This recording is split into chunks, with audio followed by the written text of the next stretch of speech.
right, good morning. It's good to be with you guys again. We're looking forward to this week. We're going to talk about the revived Roman Empire as one of the signs of the Lord's return. We've been talking about prophecy update, and if you've missed any of these, we have we actually have three of these beforehand, and they're available on our webpage or on YouTube. You can just go to ccvalvista.com to the live stream page, and it'll bring you up to date on these. So we're excited about this. This is one of the visions that Daniel had. Jesus didn't really refer to this in this particular fashion in Luke or in Matthew, but Daniel gave a vision so many years earlier about the kingdoms, and when we would come down to the last of the kingdoms. You guys may have, so I don't want to dominate this conversation, but it's all about this image and this beast he saw in chapter 2 of Daniel. So guys, just jump in anytime you want to. Let me just read it to you, and we'll take it from there. Oops. So he sees this vision. Actually, Nebuchadnezzar sees this vision. He doesn't understand it. He's going to have all the wise men killed because they can't tell him what it is. But he comes about, and Daniel speaks, and he says, "In your vision, your majesty, you saw standing before you a huge shining statue of a man. It was a frightening sight.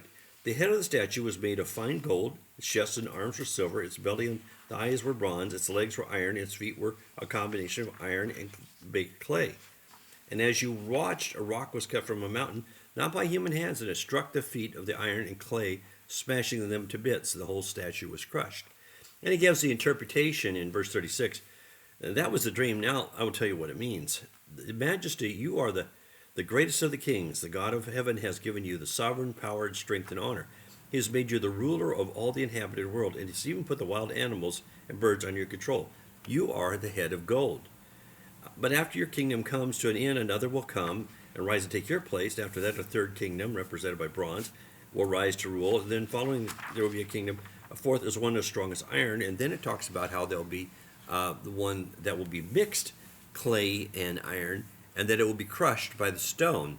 These all have prophetic meanings and significance, but it's a marker of some of the different things that will tell us, well, the time of the Lord is as soon. Well, we know that he was referring to Babylon. It's the head of gold. The next one would be the Medes and the Persians, and then we would have eventually we'd come down to the legs of iron.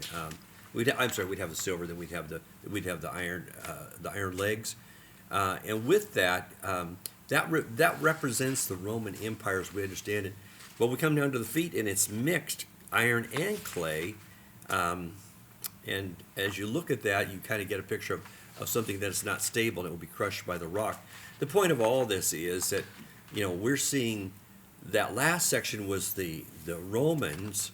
Apparently through history, because we see the great empires, but there will be a revived Roman Empire that will be much weaker, and this is going to be mixed. I think that means it's going to mix as a mixed marriage. It says it's going to be mixed by other things other than Rome, and I have my own thoughts about that, but maybe you guys would like to share a bit. Yeah, I think it shows how weak the end times is with all the nations together, how easy it will be for the false prophet and for the Antichrist to come and to deceive everybody. Talking about how it's mixed, how it's kind of uneasy. It's not like a firm. Like when you think of the Roman Empire, you think of something that can't be moved, that they're fighting to the end, and it's not going to be like that at all. There's going to be wiggle room where there's uncertainty. There's rumors of wars. There's pestilence. There's all these things going over that we're talking about, and it's going to be easy to deceive everyone. Yeah. That's right. Oh, it's crazy because we're definitely heading towards that one world government. And as we're watching the news, I was thinking about this last night, how you've got Pakistan and India at war with one another. You got Russia and Ukraine at war with one another. And we're heading towards those last days, that one world government. I was thinking last night about the United Nations, how all of that has been coming into play, how you got the chips been out for who knows how long. So it's exciting. I'm excited about it. We know that as Christians that as the world is heading for calamity and judgment, we've been saved from judgment. So our ticket to ride is coming up soon. I believe that with a marriage, it talks about we have a new pope as of a couple weeks ago, and the strong influence of the Catholic Church coming out of Rome is huge. And yet, it's not dominant in the world. Islam is huge, Hinduism is huge, secularism is huge.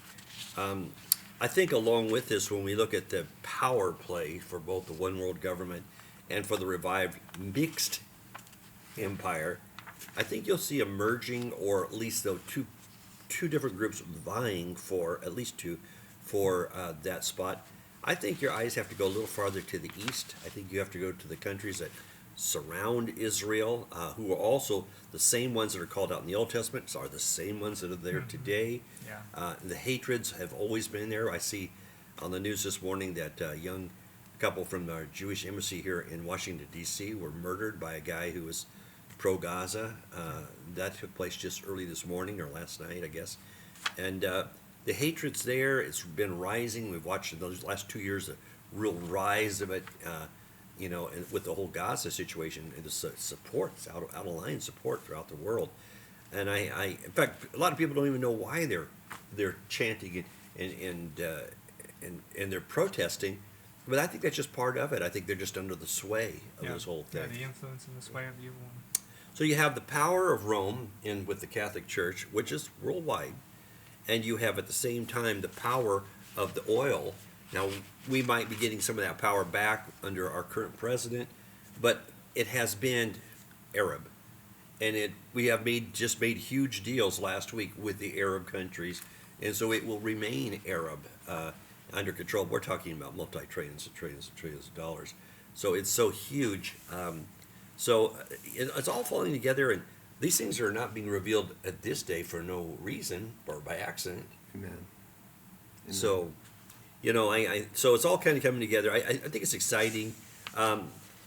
Without getting into the details of it, for time's sake, another read for you is Daniel chapter 7, where it talks again about the end times world leader situation. It gives a description of the kingdoms and the Antichrist. They'll go along with that. It'll go on and talk about it also in more detail as it is revealed in the book of Revelation. But there'll be power plays. The Antichrist may already be born today. It's likely that he is, but we wouldn't know who he is. There's no way of knowing that. Yeah, the one world government it's wild how quick it could evolve. I guess I used to think, it's impossible. You have all these sovereign countries. Nobody's just going to be like, oh, yeah, let's go and do all this together, and let's cut all the United States, Russia, Brazil. Let's just bring them all together.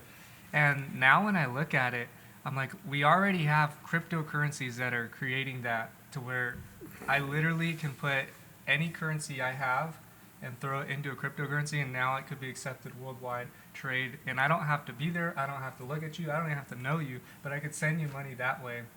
And it's wild to think that now financially, that's that's already happening. We're already a global market. Do you use that? I know you play with the stock market a little bit. Do you use that? Yeah, you use crypto? Yeah, a little bit. And it's at its all-time high right now. But what's interesting about that is a lot of people say, well, we want to be freed up from the American monetary system because we don't have the gold backing it, and it's safer. Yeah. But really the problem is it's all becoming so computerized. Yeah. So with an EMT, pretty much will wipe out a data center that controls where your cryptocurrency is. And I think that's the other thing. I see that a lot of the Taiwanese companies are coming over here to Nevada, so we're going to have control of the chips. But that's only moves it from one border to another border. Yeah. The fact is, I was listening recently that the biggest thing that we're seeing develop in our country right now are data centers. And these people don't understand how big these are. These are monster places with monstrous energy needs to control, because your little phone has who knows how much gigabyte of space up there on the cloud, which means it's in a data center. Now you times that times the millions and millions of people who have this, and the need is huge, but it's only going to take a nuclear blast, or it's going to take control of a government to put the thumb on it. That's why people are afraid of doing electric cars, because right now, if I run low on gas, I go to the gas station somewhere, or even in a crisis situation, I might find a place to get some gas. But if I'm controlled electronically, then somebody out there has the control of the switch, and that's scary for people. Yeah, and there's a lot that Like I was looking into the BRICS, Brazil, Russia, India, China, and Saudi Arabia, and what they've done is they've created a gold-backed digital currency, and that's 80% of the world's population. And they are starting to trade in that, and so it's pretty wild. Like we already see the merging of the entire world. There's a focus of trying to come together, and it's like it's been written 3,000 years ago. Like it's already been written.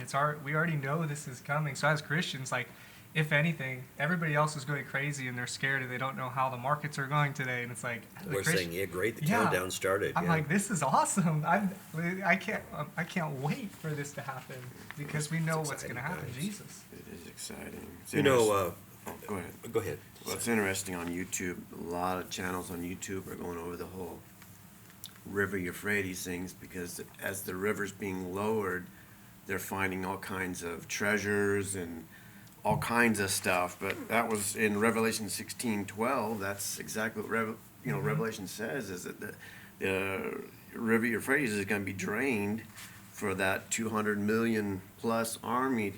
And that's exciting because you got even non-believers on these YouTube channels are looking and going, wow, look, the river is depleting. There's a lot of things that are going on right now. There's actually even more to it than that. I was reading on it, whether it drains or not. Actually, they have control of the Euphrates now. Right. But they have built a bridge in 2007 called the Viaduct, and it's 6 lanes wide, crosses the Euphrates, and it's 3,924 feet long. Wow. And so, if they use all 6 lanes, a major amount of the armies from the east, which we know, the Bible talks about an army of some 200 million people. Well, they have that in China. Yeah. They're the only of the Asian nations that would be able to mass anything like that. And they could come across there. And of course, we know biblically, we have the answers. They're going to come toward Armageddon, toward the Valley of Megiddo, Yeah. Old Testament called Jezreel. And that's where the final conflict will take place. These are exciting times. I was thinking one more thing about this. When we talk about buying and selling, that's always been the thing, the mark of the beast, which is going to be a part of that one world government. Nobody will be able to buy or sell without the mark of the beast. And we always say, well, when? I'm not going to be able to get any bread. I'm not going to get any, this. It goes a lot bigger than that. Yeah. It's technology, and we're talking oil, technology, these energy.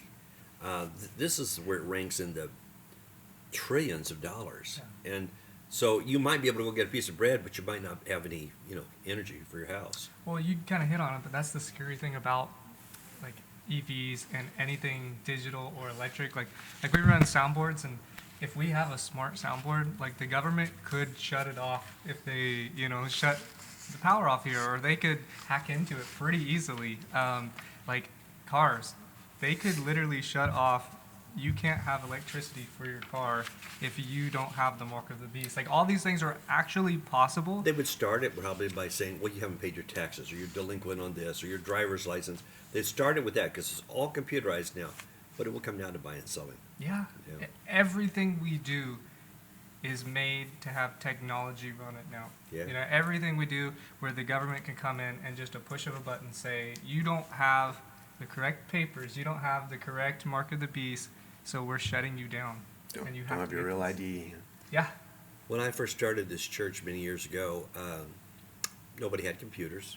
I mean, they had dumb little things, Texas Instrument, or what was the first, I can't remember what it was. Commodore 64. Commodore 64, that's what I was thinking of.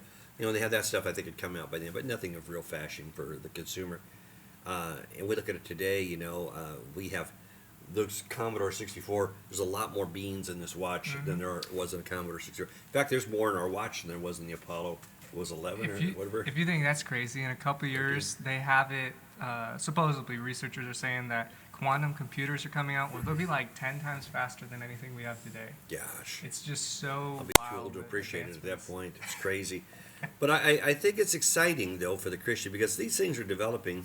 They're not going to crash on us because these things tell you what's coming. And but when he talks about in Luke where the end is not, that these are wars or rumors of wars and all these things, but the end is not here yet. Understand, the rapture is 7 years ahead of the end. The end would be the end of the day of Jacob, the tribulation period, or at the Battle of Armageddon. That would be the end when Christ comes back literally to this earth. So, if that is in 7 years, if that's 7 years from tomorrow we're probably out of here. Yes. That's so exciting, Amen. So we look forward to that. So Amen. it's pretty cool stuff. So we're going to leave it right there. And next week we're going to jump in and we're going to talk about the other signs that Jesus gave: pestilence, famines, earthquakes, and things like that. So join us next week.